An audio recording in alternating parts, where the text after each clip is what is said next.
Hi, world and audience. I'm going to be talking to two crowds at once. Welcome to South Asia Deconstructed, to the Q&A portion, featuring our lovely speaker, Manjeet Sarkar, joined by his lovely best friend, Mike Noon. Give up for a round of applause.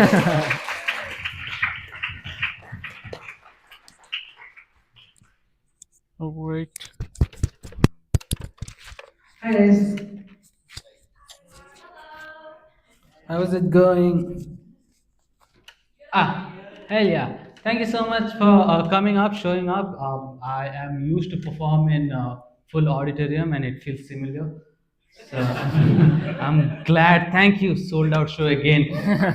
Uh, Pay extra tariff. I'm from India. Yep. So, but yeah, thank you so much for made it. I hope you like the movie. This is my third day in America, so doing good, pretty good. I'm coming from Canada, so yep, I did a couple of research about Canada and America. Found out a couple of things. I found out Americans are scared of getting called as racist. Canadians are scared of getting called as Americans. It is fun. But yeah, thank you. My name is Manjeet again. I'm the co-director of the film, produced it also. I'm a comedian back in India. I talk about things which get me into trouble, and this is my best friend and also the co-director of the film, editor, and couldn't have made the film without him. Thank you very much. Yeah, thank you all for coming. As Manjeet said, I'm co-director, editor, and cinematographer for this film.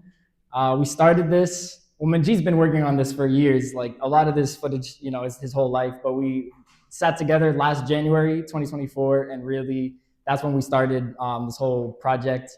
A lot of reshoots. I've been going back and forth between here and India for months now, which I love. This is my first time in India. Was doing this film, which was like I couldn't have asked for a better introduction to it than through Manjeet and his whole family and friends and all that. So I'm very excited to be here with y'all and answer some questions.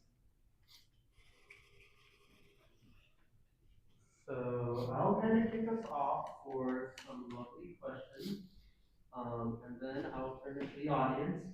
So I hope y'all brainstorm and come up with some fire questions, because I got mine. So question one, and this is for Mike. What experience as a white American coming into the story was like when you produced, directed the film? All right, getting right into it. All right, yeah. So I'm a white guy up here. At first, I was hesitant to take this project on because it's so not my story, not my background. Like, I had learned about the caste system when I was in like elementary school, but very vaguely. The divisions among Indians in their own culture is way deeper than I thought. At first, I'm like, they're all just Indians. You know what I mean? So at first I was hesitant, but then I was thinking, how can I use that ignorance as a tool to make the film better? And what that led me to do is to produce it in a way that would allow an international audience to digest it. So I sat with Manjeet a lot and learned and learned and learned. And how do I take all this information and package it in a way that my own parents could follow and watch and understand fully, to help this reach, a broader audience. So that's kind of what I did, with my role as this, co-director from America over here. So yeah, good question though. Thank you for answering that. So another question, this time for Manjeet. So the documentary makes a really good point about water access not being accessible to villages. And we know there's kind of the advent of like NGOs, nonprofits, they'll go to India, they'll make up projects to like support water infrastructure. What's kind of your thoughts and takes on outside sources to like improve the quality of life of villages? That's a great question for a scholar. I'm just a clown out there. I don't know things. I just make things funny. Whatever my life was there, I was some lady threw a stone and that felt really bad, and I had to make that funny. So those are the. I think I'm not the best guy to answer that particular question. Those are the questions for people like you. who are here researching, reading. You are the one who are supposed to answer us about it. I'm the here. I'm just telling the story. I'm just mediator to you guys. You guys tell me what do you guys think about that. But yeah, I don't think much about those things because I have stories to tell. I have things to process and write, and I just say whatever I want to say, what I feel like saying. So those I avoid those kind of mostly saying and all. I want to stay in my line that, oh, I'm an artist. I have to stick to my roots, which is I'm an artist who belongs to the marginalized community. I have to talk about my story. I do not have any other stories to tell. I can't talk about how amazing my life is. I would have if my life was amazing. If my life was like, okay, I didn't have any problem. I had like, oh, cab. I have a chauffeur driving me to school every day. I would have maybe talked about that, but no, I had that story, so I had to tell that. Yeah, thank you. I have another question. This time, it's gonna be a lot more simpler. How have your friends all throughout growing up since childhood to your career as a comedian, how have they played a significant role in your growth, experience, and through those processes? I don't know. I mean, I was grow up in a very weird situation. As we said, we are refugees. We were brought here like nearly 50 years back, not even 50 years, right? So and it is a very, it's mostly tribal people and like the refugee Bengalis there. So and I went to a school which is Odia. I spoke tribal language outside my house, and in my house I spoke Bengali. So I was like, what is going on? I ended up having bad language everywhere. Like I'm bad at equally in every language, including English and Hindi and all the language I speak, right? Because I'm like, so that was the thing. I couldn't make much of friends because I did not like being. I don't know. I felt like from childhood I liked attention a lot. That's why I became a comedian. I feel I deserve the attention, but I did not get it. So I was like, oh, you don't give me attention, you don't deserve to be my friend. And so, but also there were mostly a lot of upper caste people, and also we couldn't be friends. Eventually in college also I met one friend. You saw him. So I stopped going to college because of the same reason. So you don't really like to going to college if you see like bunch of assholes all the time. So it's just I started watching YouTubes, and that's how I discovered comedy and filmmaking and all. But yeah, later when I entered comedy, I had to be friends with comedians, and I became really good friends with. I got some really best friends through comedy because they have similar thinking, or like I could relate to those people because they are more than humans for me, and we share some same love for comedy. So that helped a lot. But yeah, and the comedy is the only art form you can't learn from anywhere. There is no book to teach. There is no one can teach you. You can't practice in front of mirror or something. You have to have an audience to practice every day, right? The only thing which can help in comedy to do better without being on stage is having other comedians so that you can jam and like share thoughts. So that's how comedy helped a lot. Thank you for the lovely answer. So I have one last question, and then we'll turn it over to the audience to kind of take away. So this is a question for both of y'all. For Manjeet, what was your goal with this film? And for Mike, in kind of achieving Manjeet's goal, what did your working relationship look like, and what were the challenges you had to overcome together? Two things. One is first mind was I wanted to make a documentary from beginning. Also, when I started to make a documentary, it was the I didn't have no budget. I just wanted to. I started shooting with my phone and all. I wanted to put it on YouTube for 20 minutes and all, and it started getting bigger and bigger. But the idea of making this documentary in a way was so far. There's so many documentaries about Dalits. All the most of them are made by upper caste people or white people or foreigners, and all of them looked sad.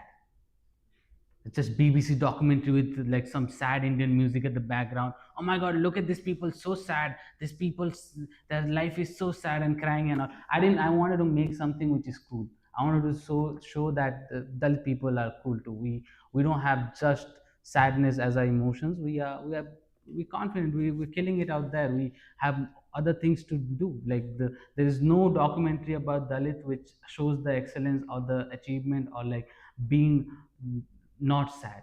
I wanted to achieve that, and the second idea of making this documentary achieve is make a 1 hour of reel, because people do not have attention nowadays. So you have to make it in a way that it is attention, people really watches it, the young generation and all. There I am also one of them, and we're pretty much found. So I have to make it in a way that they are really watching it, like this is cool. This is actually because I am cool. I don't have to pretend that I'm the coolest guy you would see. But so that was the idea, to make it the movie look like how I am, which is cool. So I had to make him look cool, which was difficult, let me say.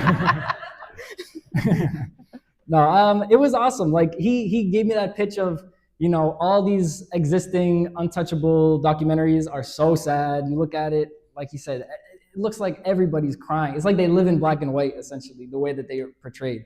So when we went to his village, I was like, okay, I gotta get them, like, I gotta find those moments of happiness and those times where they're smiling. And it turns out they're actually happy like all the time. Like that was not difficult for me to do, is find that. It would have been harder for me to try and find times of sadness with them. So that was really fun. Our working relationship, in terms of, we're co-directors, but we had very different director roles.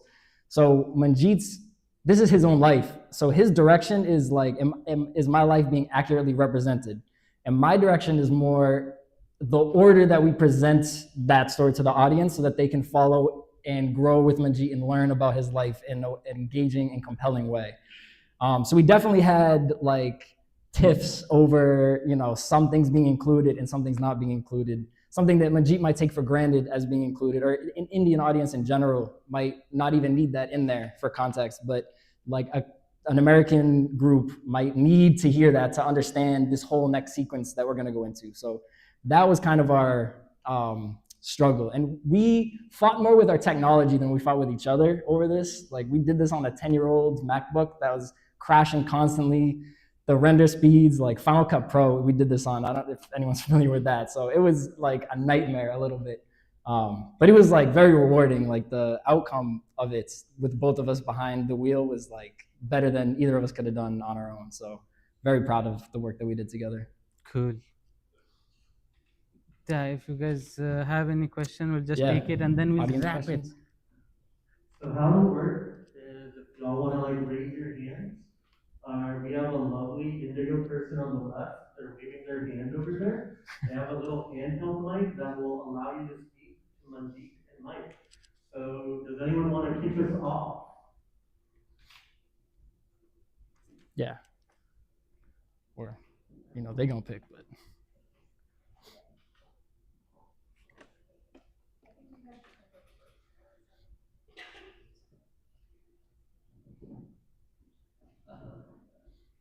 So Manjeet and Mike, I have two questions. First is for like how did you guys meet and thought of collaborating to create such documentary? So I'd like to know the story about that. And the second question is to Manjeet. We can relate to his struggle, like coming into the stand-up comedy, right? So I was just wondering, like stand-up comedy is a space where you need to have that kind of a thought process, which normally in India, like upper caste or dominant caste people have that type of opportunity. Like how you set a setup or premises and the punchline, those kind of training you require, and you coming from village, Bastar, right? And from Bastar you didn't know English, and now you are doing a whole comedy setup in English. Like, how did you practice? I want to know the journey you went through this. You should do your answer, then I'll go. Yeah. It was a beautiful love story. We met on Tinder. Now, Manjeet's manager studied here in the U.S. She's a dual citizen. Malini, shout her out. I had met her in like 2020, and she had left, moved back to India, and I was begging her to let me come visit. I wanted to go to India so bad for years. But it wasn't until she started linking up with Manjeet and that this project came about that she was like, okay, actually, Mike would, might fit well on this. And she knew both of us have a really deep love of hip hop, which you saw a lot of influence of that in the film.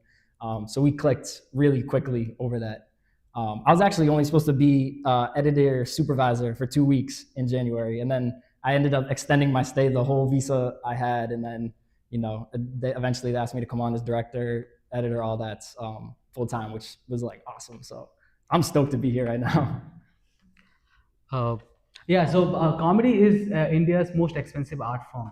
It's like to perform also and to consume also. The audience has to be you have to be really rich to afford to watch comedy. That's why comedy happens only in cities, like, and it happens to only in like this expensive areas in comedy in India, right? So it's when I joined in comedy scene in the industry was all by South Delhi and South Bombay people, which are the most like the 0.01% rich people of India. They were the one who had the accessibility to stand-up comedy, because stand-up comedy is a very US art form, right? So anything which US did, pop culture in India, only rich people could afford it, to have accessibility to that. So they started it, and when I wanted to do it, when you go, I just had pure love for that art form. I was really bad at it. I couldn't speak Hindi also.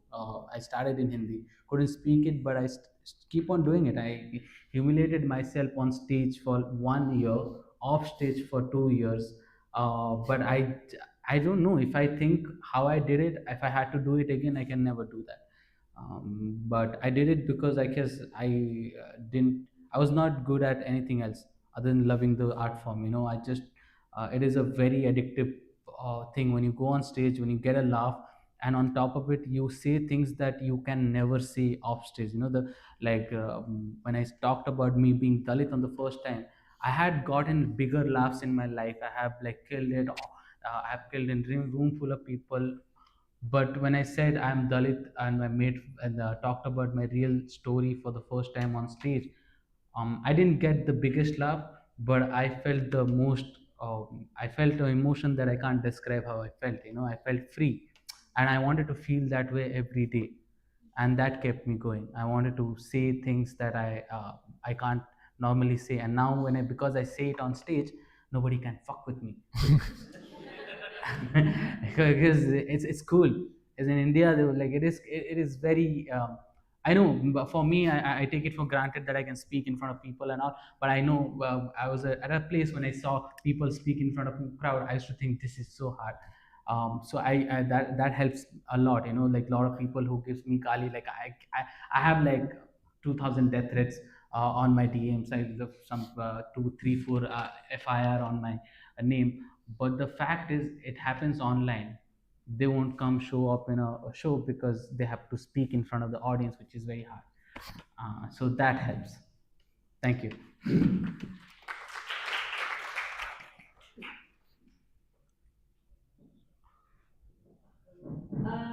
Yes, my question is for Manjeet. So in the documentary, you talked about how your parents hadn't really seen a lot of your comedy because it's mostly in English. So I guess I'm wondering, have they seen any shows now? And what do they think about it? Slash, have they seen the documentary, or will you show them the documentary at all? My dad saw a couple of interviews that I have done, and but in interviews also I mostly speak English. But he watches everything despite not understanding a word. Like there are podcasts of me talking 2 hours, and he watches everything. My mom told me later, and like I can't even watch myself for 2 hours. I don't know how people are doing it, and people are literally doing it at their fans and all. I understand, and I did not know my dad can hear me for 2 hours. The man who never listened to me for for a minute now listening to my podcast of 2, 3 hours. So that is very interesting. But I don't think he would understand. He watches a lot of things, but he doesn't understand anything. I showed him couple of the a part of the film earlier, and he's very proud.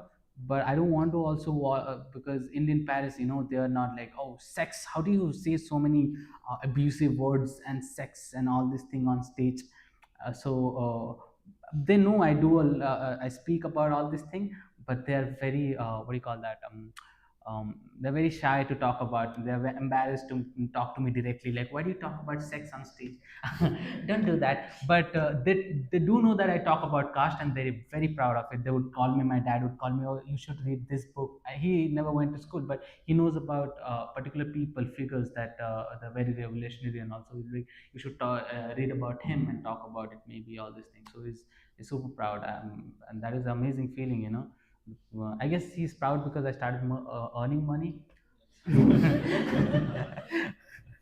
But yeah, that's dope.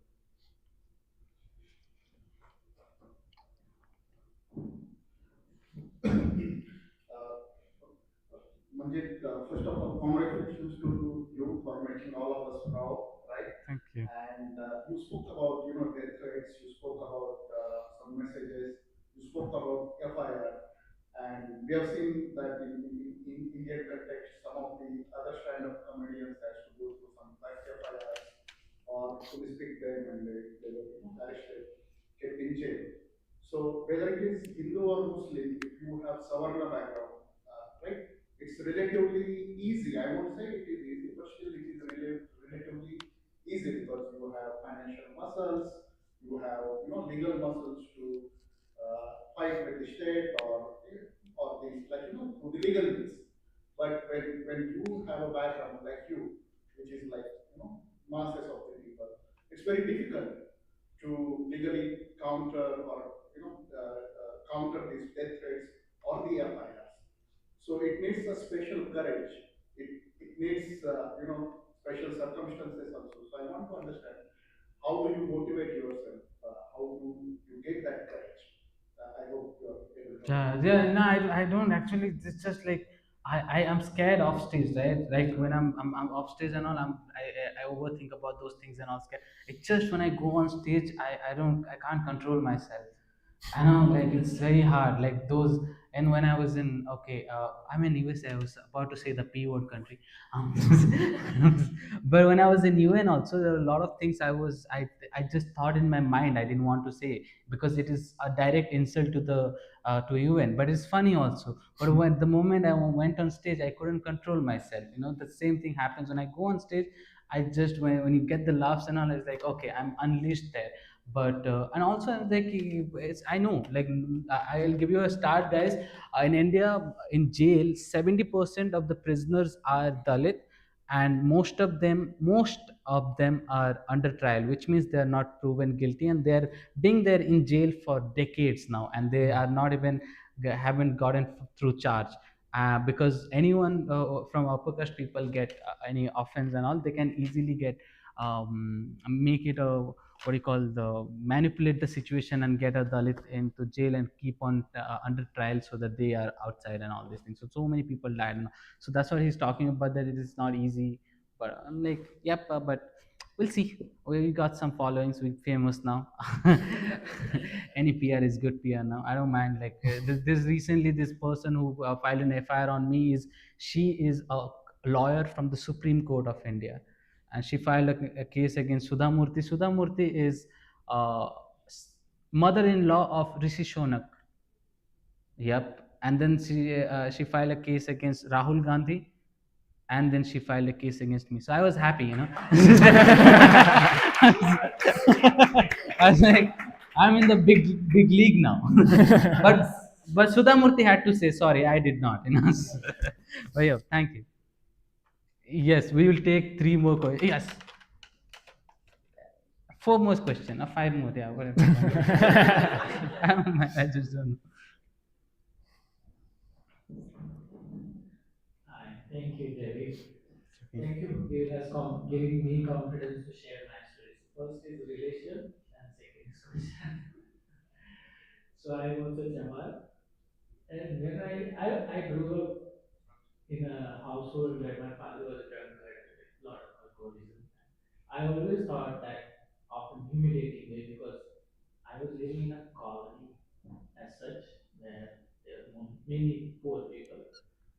like people used to cite my example to their children. Look, this Devarasan is progressing, and I ended up going to Singapore for higher studies at very early age, and like my colony people asked question to my dad, Kaka waka dana kya? Like, where did you get the money from?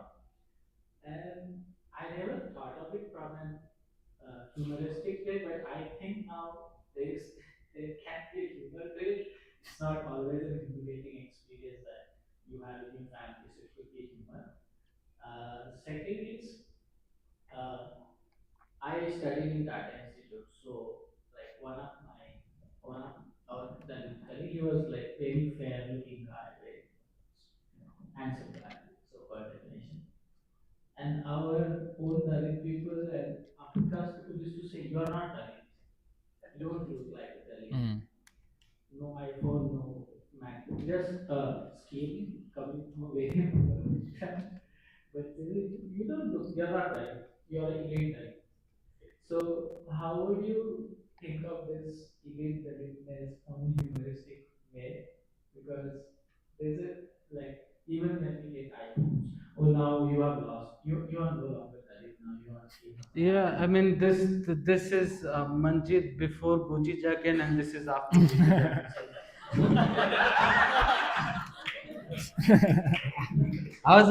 I told Mike then go on stage and say hi. My name is Manjeet Sarkar. I just bought a Gucci jacket. I'm white now. But I get that a lot. A lot of people in comment who speak English so well. How can you be Dalit and all this thing? Oh, great story, guys. I was in Montreal. I got a standing ovation. Really happy and all. But there was a lady. I saw a white lady. I saw she like stood up and left midway like in 20 minutes, and then I received a long message. You are faking it. I talked to you. You do not have an accent. How come you have an accent in the movie? I'm like, lady, that movie shot 2 years back.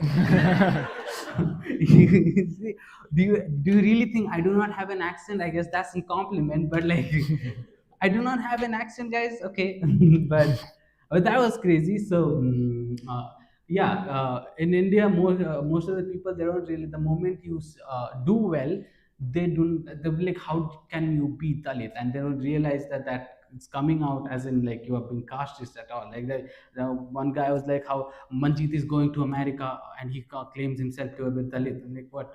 The Dalits are not allowed in America or something like that. You guys hate Dalits also? Just new added category. But yeah, I mean that is this thing. They don't expect Dalits to do good. That's why you gotta do good, you know. So when you are more confident in front of them, well, when then they don't have any answer to that one. Yeah, like that's because I was crazy inferior in my life, and later on I got tired of it. I had to give up on it, so I gave up on that. The moment I started being like acting like I'm superior than that in a room full of them, in a room full of upper caste people, which I normally, I'm always surrounded by them. When I'm acting like I'm superior than them, then they do not have any response to that. They get like confused. What do I do now? Because they've never experienced that feeling. So that's the only thing. When they see somebody better than them, they can't comprehend the idea that this guy can be from the Dalit community. How can he look good? How can he dress well? How can he speak well? You know, they want you guys, like, they want Dalits to do bad. But yeah, hell yeah, I think I did good. What the hell? Yes. Jesus Christ. That's the new song I heard in Texas. There's a song called "What the Hell." What the hell? I mean, what the hell is this song? What the hell, Beyonce? Okay. So yeah, just phenomenal work for both of you. Just want to start off by saying that I'm very, very inspired by your work, like to say the least. Like this film was just very transformative for me. But I have a question about like your inspirations. So you kind of talked about, forgive me, I forget her name, your friend. Kritika. who was Krutika also- Javanjal. Yes, and how, she's one of your, like, very major inspirations in the work that you do and, like, comedy as your, like, chosen, I guess, art form of expression. I was just wondering if, like, there were other, like, artists outside of comedy, who, like, were influential in, like, shaping your, I guess, your work, and if, like, there's any in particular that kind of, like, continue to motivate you and spur you forward. Yeah, I mean, every Dalit artist kind of motivates me because the struggle that any Dalit artist goes through is similar. Like somebody asked me, what are the hurdles you faced? I'm like, any Dalit who would faced in any field, not in just art, any field, being the first one to do it. Kutika Jamanjal was not my inspiration. She was my first friend that I had. Because I could relate. She was the only one who would not judge me because I was Dalit, because she was too, and she would hear me out. And the first and the thing is, it is she was not my really close friend because I wanted to be. I didn't have any other choice, because she is the only one who could like take me in, and we became really good friend. But she was the only one whom I saw speaking about Dalit. And entire comedy scene in India, comedy scene is extremely forget about comedy scene. Entire India, entire America is also what I'm talking about. And yeah, like how men are, comedy scene is extremely sexist, as misogynistic, right? So it was very hard for her. On top of it, she was talking about caste. So it was very. I'm not saying that because of comedians really being bully and mean, she ended up her life, but she was going through something in her life already, and how comedian treated her in her own industry didn't help that either. Because she came to comedy because she was going through something. She thought this will be a way, but it clearly did not make it. But a lot of artists that I mostly am inspired by um, Dalit rappers, which is coming out from the slums, and they have some really strong stories to tell. I'm telling, like, in India, rap started pretty like 1 decade back, but rap was only accessible to rich people. So their rap was like, I got money, I got cars, I got all these things. But now when rap is accessible, because of internet, rap is accessible to the slums and different part of India. And I'm telling you, just look for the rap song and watch the lyrics. There's some crazy bars. Like, they are the best artists. Like, there's a guy called Vijay DK. He's a Dalit rapper from Mumbai. um, there are a lot of artists. I love them. MC Stan is a rapper. He's a Muslim Dalit artist from Pune. Um, there's Recoil. There is Pasha Bhai, another Muslim Dalit artist from Bangalore. So a lot of people are. Jyoti Nisha is a filmmaker in Bombay. She's killing it. Her film is killing it as well. Yep. Shout out to Jyoti Nisha. If we are getting into no camera. So yep, Bakery Prasad is an amazing visual artist. His artworks are beautiful. So, and surprisingly, most of them are singular in their art form. There are not many, and they had to be best, because we wouldn't even know them in the industry. They don't like you if you are not doing. If you are doing mediocre work, then you are just out, because the industry would hate you. They are hating you already, so you can't do mediocre work. If you are upper caste, you can just somehow sustain with mediocre shit. Yes, if this would be the last question. Yes, thank you. Thank you for this phenomenal work. I have a question regarding other than caste, the identity which includes your place where you live, the landscape, the environment. So these things, how you include these things on stage coming? The place where you live, the place where you are from, the Oh yeah. the environment, and everything. Yeah. So I started with that. Like, mostly when I started, I did not talk about my caste directly, but when I said, like, my background, what kind of experience I have, people automatically knew about my caste. So that what happens, like Dalit people have this different kind of experience. Somebody who, when they say the experience out to other people, they would know what their caste is. Like the language I speak, I have a different dialect in Bengali. The moment I open my mouth, the other person would know my caste and all these things. So when I started, how do I talk about it? Is like when you see. I think there are a couple of jokes which got wiped out and all. Maybe it's not there, but like my special, I talk about it how they are right wingers mostly in my village, because it's very easy to manipulate them, right? Because they've never went to school in their whole life, but they have a device on them right now, which is scary because they have a fertile brain, and you tell them anything, they believe it. It's like you photo mob them, you show them a photo video of some god walking, they'll just believe it. Like, and they'll start. So they are very gullible.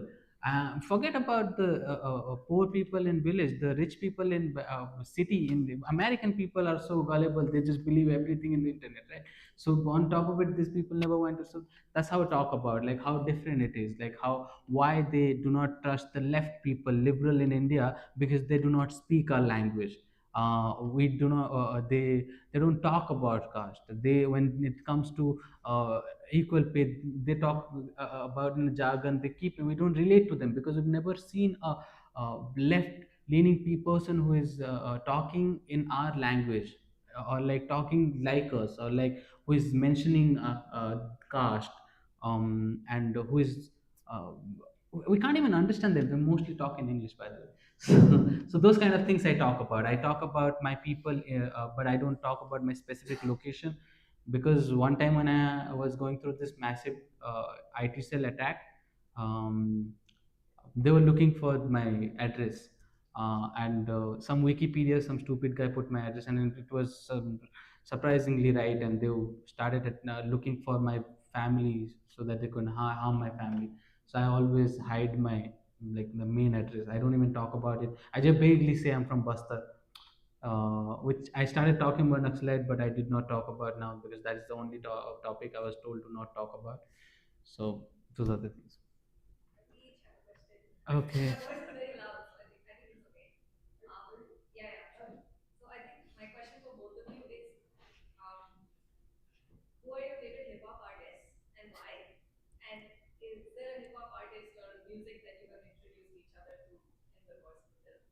Hmm. Yeah, I mean, my favorite person is J. Cole. Um, I love him because I feel that he lives what he says. I mean, he's the first one art rapper I saw who makes this thing cool, that oh, love only one woman, be loyal, don't cheat other people, be nice to people, okay, and all these things, like cute things, and he's saying it, he's making it cool, like he's not flashy. He talks about real things, and also I feel that that's why I love him, because I admire him a lot. And I introduced him to some Indian hip hop. Prabdeep, if you have seen the song, both the songs are one of my favorite songs. One is talking about the wars that the people who have never crossed the border are talking about wars. So those are the songs in Indian hip hop that I've introduced to you. Yes. Yeah, I also have to say J. Cole. That's like one of the first people we bonded over. He's the GOAT, greatest of all time. Like he said, just the authenticity. You know how hard it is to make an album telling your community don't do drugs, don't smoke weed, and still make it cool. That's a very difficult task to do. So um, that's our guy. And then yeah, Deep, sick. It's in, he's Punjabi. Literally. Sick. Let's pretend I meant to do that. Yeah, he's awesome. So I don't know much of what he's saying at first, but the vibe was there. And then Manjeet showed me all his like lyric breakdowns, and it's a lot of the same stuff. Like, what hip hop originally was, like rising people up, empowerment for people in those like lower situations. So yeah, that was like what brought us together. Like the things we started on. We did the trailer first, actually, and the trailer in itself was like a mini music video with a Deep song, trying to tell the story through that. So yeah, that's our biggest like connection artistically before we get, now it's filmmaking, but originally it was hip hop.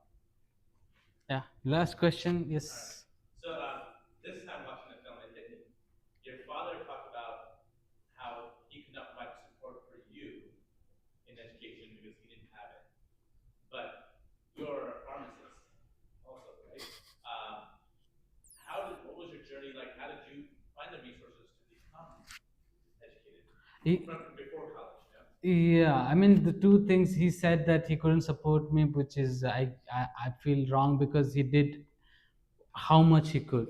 So mostly my mom and Baba Sahab because he had reservation for me, and I really like to study. So because I studied really good, I had got scholarship. So I ended up going to I wanted to become a doctor, but doctor it was expensive and also I was like, what is closest to doctor? So pharmacist, and it was not fun. It's just like a lot of chemistry and all these things, and it's just very boring. I couldn't do it, but I had to do it. I'm not a good pharmacist. I'm that kind of like I don't know, but you don't want to be trusted.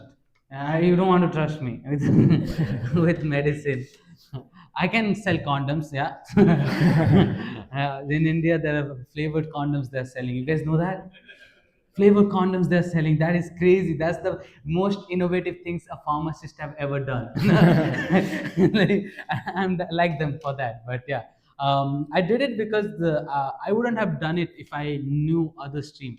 I was the first one in my entire village and area to do graduation. So there was no one to tell me what to do, what to not. So I chose that. My dad really wanted. He felt really bad. He felt hurt because I couldn't do medical because he didn't have money, I guess. So that's he still kept it with him that I couldn't afford to afford my dreams, my son's dream. My dream was to be a doctor, but thank God it got crushed. But yeah, I mean, he feels bad, I guess, because of that. But all good. He was the support. I couldn't have done it without him. And my mom mostly. My mom wanted me to study because a lot of people, all my classmates, all my friends now are farmer, now are mostly laborers and all. But she kept on like, you have to study, you have to study. So I guess my mom is the one who, because of him, and Baba Sahab, of course. Shout out to Baba Sahab. Hold on. And it would be a crime if we didn't give a shout out to that question asker, Santosh. Yes. He's our executive producer of the film and the big brother of the group, of Yes. the team. So he came from Florida to see this and support us. So. He's a big support of the film. Thank you. Yeah. So shout out to Santosh. On that, conclusion of the Q&A, very few things before we all leave and sign off, etc.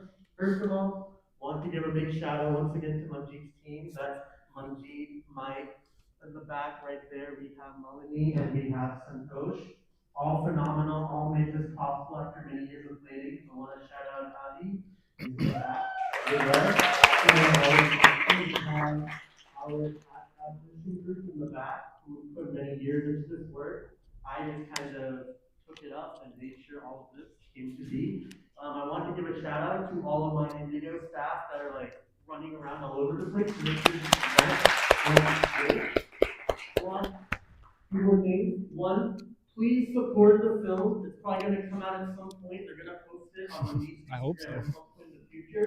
Please support it. Please like it up. That film was amazing, and that probably should be on your letterbox sometime soon. So make sure to rate it very highly.